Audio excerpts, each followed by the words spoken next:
Week 3, Cybersecurity Crossroads.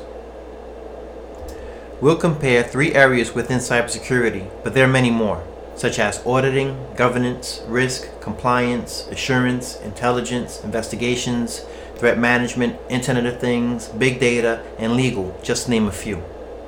We're going to focus only on these 3, eDiscovery, digital forensics, and incident response. For the sake of simplicity, let's take a hard drive and view it from these 3 different perspectives. I'll list all the areas within the hard drive for now, and we'll learn more about them later in another section.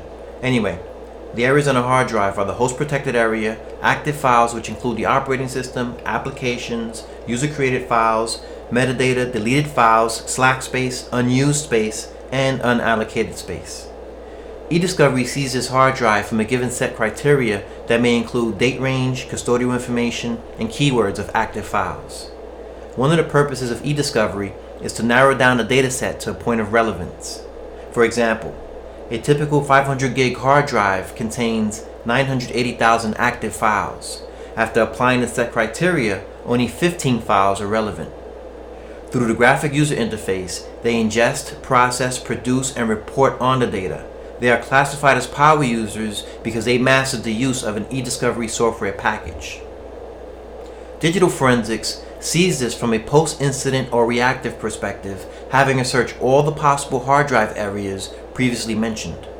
For example, not only will they look at active files, but also those that have been deleted within the unallocated space. And for those files that aren't recoverable within the unallocated space, fragments of content will be carved out. Files that are password protected will be unlocked, and files that were encrypted will be decrypted. Of course, this is easier said than done, but due diligence still has to be practiced regardless of the outcome. Because of all the various techniques required and used, they are classified as experts.